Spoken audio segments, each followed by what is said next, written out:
Good morning, everybody. By show of hands, how many of you had a relative or a close friend pass away because of cancer or cancer-related complications? You have my condolences. Today, I would like to persuade you into doing your best to change your diet into organic foods. I'm sure every person in this room will want to lower the risk of cancer, especially one out of every three people are develop cancer during their lifetimes, as reported by the American Cancer Society Medical Context team under article Who Gets Cancer?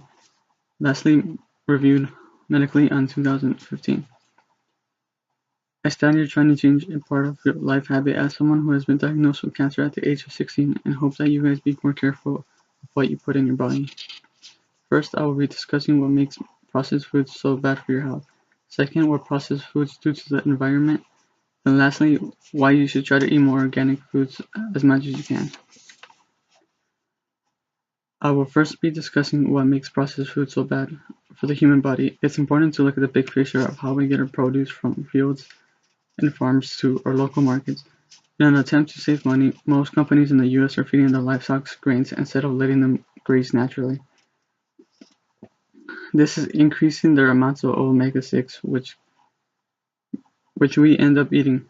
Professor of University of Illinois and biochemist Dr. Lance points out that the list of health problems related to omega-6 deficits with elevated proportions of omega-6 in the hormone precursors has grown to include cancer, heart attacks, and depression in his research article called Ratios Give Useful Health Balance Scores published in 2012. In addition, most livestock nowadays are synthetically grown or given synthetic growth hormones to make them bigger. Although the FDA has set an acceptable daily intake, these growth hormones have shown to decrease male sperm counts and harm child development. Another concern about processed foods in the agriculture system is the huge amounts of pesticides that companies make farmers use.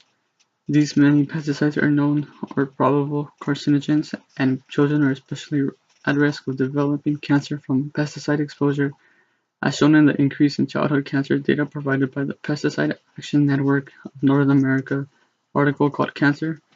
Now that you know some of the dangers that processed foods can have in your body, it is important to know where else it's making an impact. I will now be discussing the bad effects that processed foods have on the environment. To start off, pesticides continue to be one of the most problematic harm to the environment. Pesticides could easily contaminate healthy soil, run into the groundwater, and pollute water sources.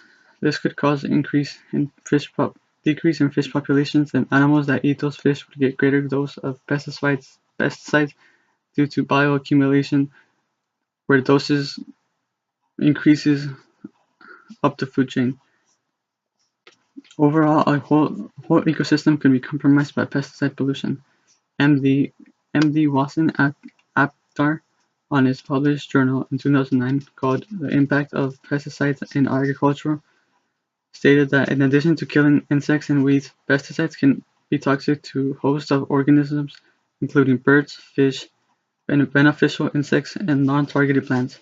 Honeybees are a perfect example, as they happen to have to get memory loss due to certain pesticides and are unable to make it back to their bees' hives.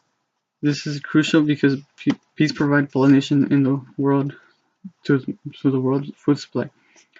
Another drawback to non-organic foods is that they require more energy to process than organic food, thus burning more fossil fuel and polluting the air. Now that you know some of these facts that add to the environment, we can look at the benefits of organic foods. I will now hopefully influence you into changing a large part of your diet into organic foods. Although many studies have not shown a clear difference between conventional and organic foods health-wise, some studies do show that organic foods can have a slighter number of nutrients. Nutritionist author Brenda Watson, in her journal titled The Organic Choice, points out that beyond the debate of superior nutrient content of organic foods, the reduced exposure to pesticides, synthetic hormones, GMOs, and antibiotic-resistant bacteria are all important health benefits of eating organic. As stated before, the chemicals we get from Processed foods can have diseases like cancer and unhealthy child development. In addition to this, changing your diet to organic foods can make an impact on the environment. By eating organic, you are ensuring animals receive more humane treatment. According to the USDA Organic Livestock Requirements published on July 2013, organic ruminant livestock such as cattle,